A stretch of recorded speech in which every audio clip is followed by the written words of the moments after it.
Recently I did an update video of the 8-foot tank and we had camellianus worms in the fish. Now the reason I'm making this video is because we had some deaths after the second course of treatment. All of the big fish, completely fine, but a couple of the smaller angels, we just came in one morning and they were dead at the bottom. And I think what it is the camellianus has sort of died inside of them, and because they seemed completely fine previous to that, and I couldn't even see any worms coming out the bottom of any of the fish apart from the one there, the largest of the angels. So it was a bit of a surprise because they didn't show any signs of being sick at all, but I can only assume that that's what's happened. Now here's the thing, I could just now chance it and think everything is absolutely sorted, but from reading your guys' comments and stuff online, it's not as easy as just a couple of treatments and it's gone. Like it might still be lingering, it might still be in the substrate. So I really don't want to lose any more of these fish. I've had them for a long time. They've all grown up from babies and I don't want to take any chances. So my beauty chunks has never shown any problems. Like he looks absolutely fine. All these large angels now, I've not seen any worms coming out of the bottom of them at all. So I'm hoping that they are absolutely fine, but I don't want to take the risk. And the only way around that is to take them all out, all of the fish, put them in a bare bottom tank and put another course of treatment through as well and siphon up anything that sort of falls out and goes to the bottom of the tank. So I think that's what we're going to have to do. It's going to be a huge job, a massive undertaking, but there's no other way around it. I can't risk it. So I've got 2 tanks that I can use to put the fish in. They're big fish, they can't go up on the fish wall. The tanks are too small, it's just not gonna work. Even spread them about in all of them, still wouldn't want to chance it, especially the bigger angels. I need a bigger tank. So this tank here has got our puffers in, it's got 3 puffers in nowadays. They're looking nice and full, they've just been fed, so their bellies are absolutely massive.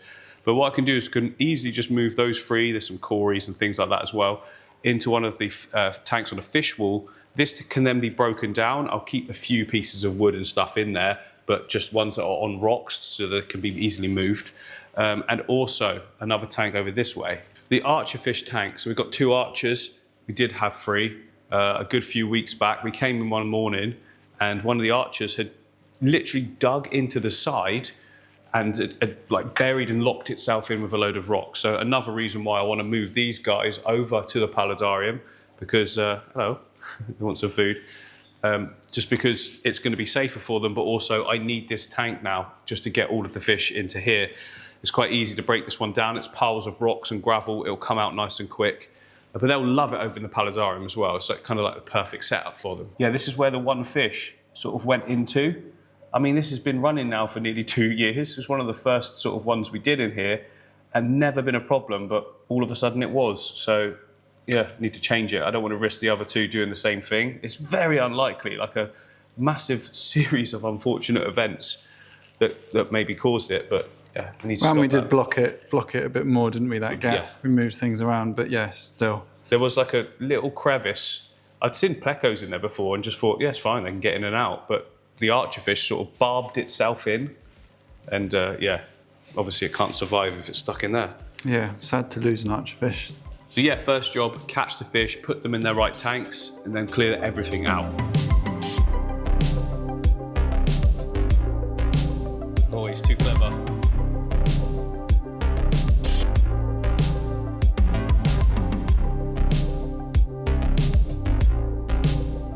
So you can see what I did there was made sure that the fish didn't come out of water. Now he did puff up actually, or she did puff up a little bit inside of the pot, but that's fine because they stayed underwater. What you don't want them to do is gulp in air and puff up, which is why you keep them underwater at all times.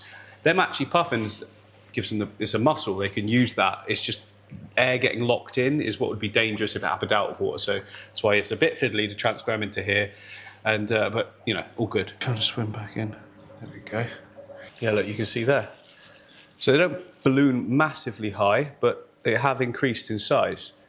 That's their defense mechanism, so they can't be swallowed, because it probably looked like I was trying to eat it. Delicious. They'll just chill there for a bit, just whilst they're getting acclimatised. Whilst they settle in. Now he's got his buddy there, should be all right in a minute. And the final one.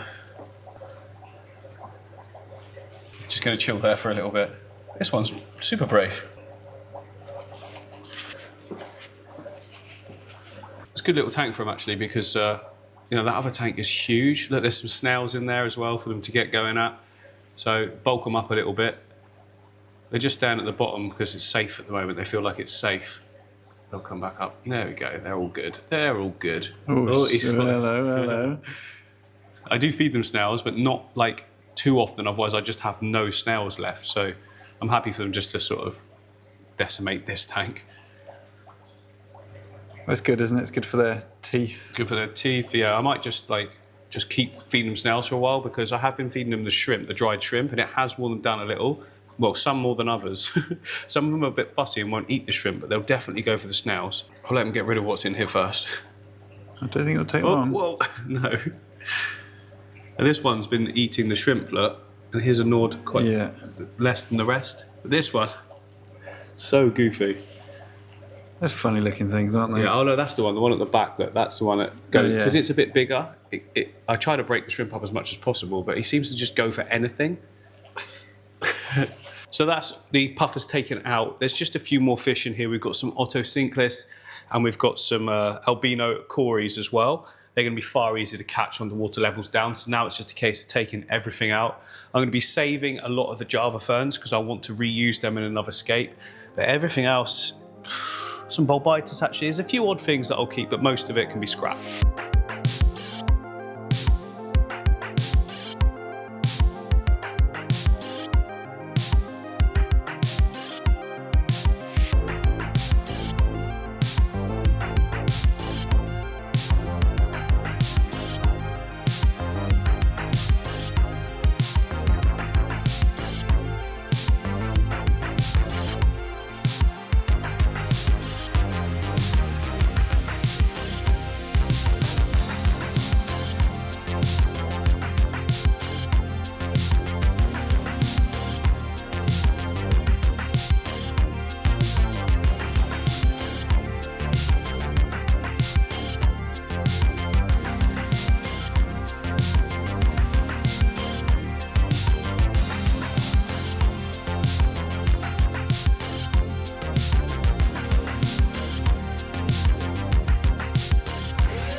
So that's everything cleared out. All the mess is all over the floor at the moment, but I want to get it filled up and the filter back on as soon as possible.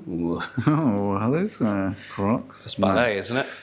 Yeah, I need to get it filled up as soon as possible, so I shouldn't be messing about. Keep that filter going, because all the sort of, well, not all the biological filtration, a lot of it was in the substrate, but you know, all the biological filtration that we've got left is in the filter. If it sits there for too long, it's going to start dying off. So we need to get some dechlorinated tap water in and just get it flowing. And we've got a perfect tank then to ensure that the fish that go in here are going to be healthy.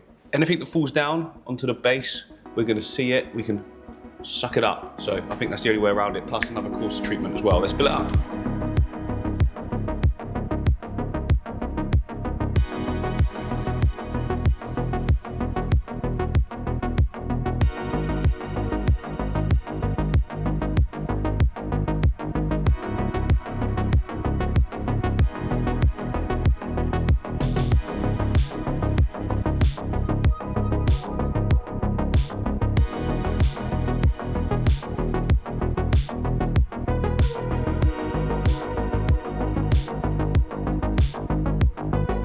So this one, we're obviously going for the minimalist scape. I love it. I just think it's it's so good. There's something quite nice about it. Don't even put fish in it.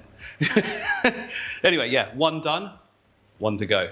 Right, this is a bit more of a mission because most of the plants are like scummified.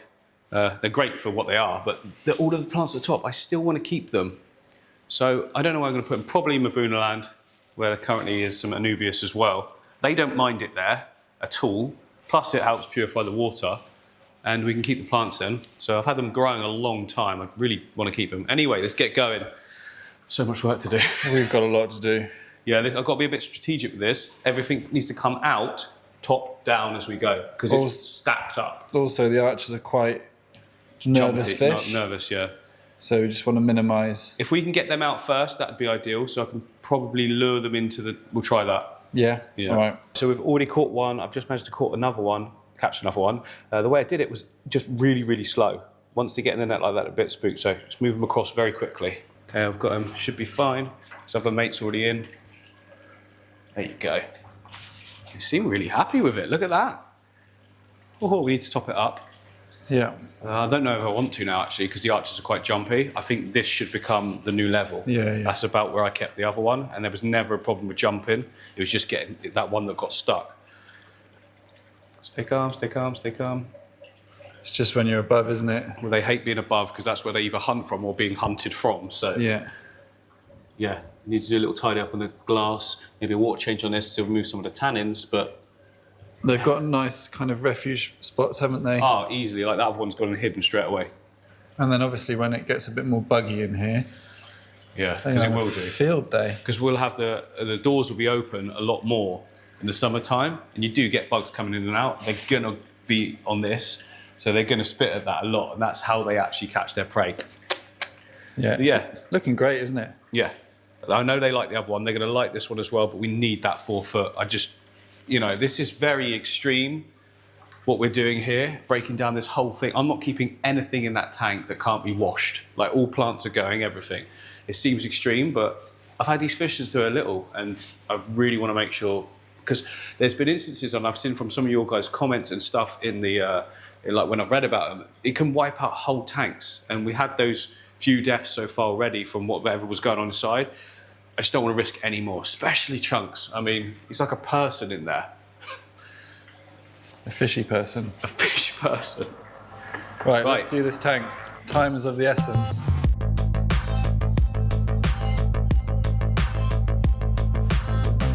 Right, all of the rock has been taken out. So basically, when I set this tank up, I created a huge high retaining wall of black lava rock. And here it all is, which is great because we can now use that for something in future as well. All of the wood is out, all of the plants are out, but we've still got all of the gravel in there and the fish to catch as well. Drain the water down for that. Now, all of the pophos that we had at the top, no, it wasn't pophos, it was peace lily and some monstera as well. I've put a couple here in this tank, just the smaller ones, because there already was some and it goes well. I added a huge amount here to the rainbow fish tank, so it's got its own little island in the middle there. Got some palms in there as well. And then this is just temporary, but the pleco tank has got one in the back, and so has the jungle aquarium, which actually looks pretty smart for that. Liking that look. All these are going to do by being in there is actually helping with uptake of extra nutrients or anything like that. But to be honest, this tank is pretty dialed in. There's not really any algae anyway. So yeah, look, the mulm was pretty much clearing already. Mulm makes stuff go like really murky really quick, but it also settles quite fast. So you can kind of see in it a bit more now. But yeah, just drain it down so it's at a manageable level. We can catch the fish out. And I'm probably going to put them in the tank opposite, the airplane tank. And then we can just get this one clear as well. Everything can be done today. Refill back up, the filter back on, all good. We've got some really nice plecos in here. So this is a long fin bristle nose. There's some smaller ones as well. We've got the Otocinclus. We've got, look at that. So there's the loaches as well. We've got an albino one of the loaches, and there's some amazing flash plecos. There's one. Yeah, look at that one. So I'm going to put the really nice plecos into my storage tanks because I'm definitely going to want to use them in the new ecosystem. Look at that stunner. It's only tiny when I put it in.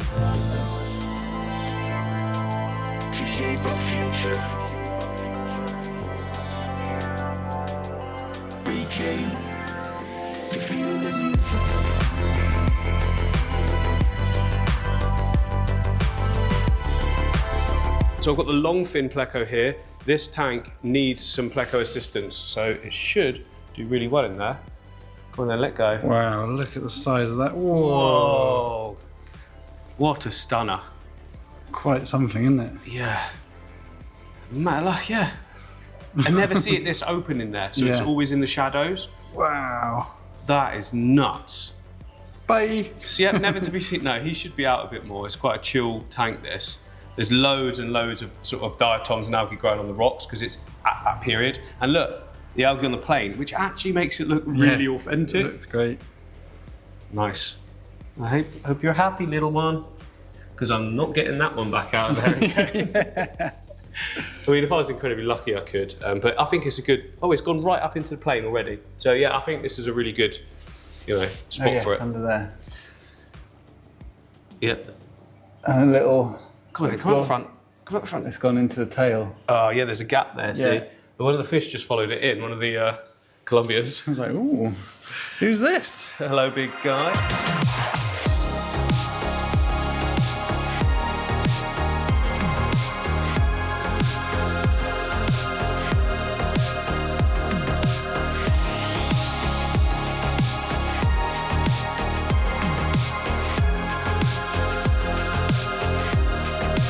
Right, we've got some perch, we've got ottos, we've got loaches, and we've got danios as well to go into this tank. All going to get along really, really well. Tons of cover as well. Like the perch don't like to always be out in the open, and they kind of like little territory, so this will be perfect for them. Loach is going to look cool. Oh, look at the colours. Whoa, yeah. Great colours on the perch. There's actually another one in there as well. I put another one in from the other side because it was trying to jump out the net. So they do this little thing where they turn sideways when they feel like either threatened or want to show aggression because they're trying to show off their colours on the side. But he'll be absolutely fine in a minute. Loaches are staying kind of still, but they'll find their own little areas. All good. Lovely, lovely little additions. It felt like this tank needed a bit more, didn't it? Yeah.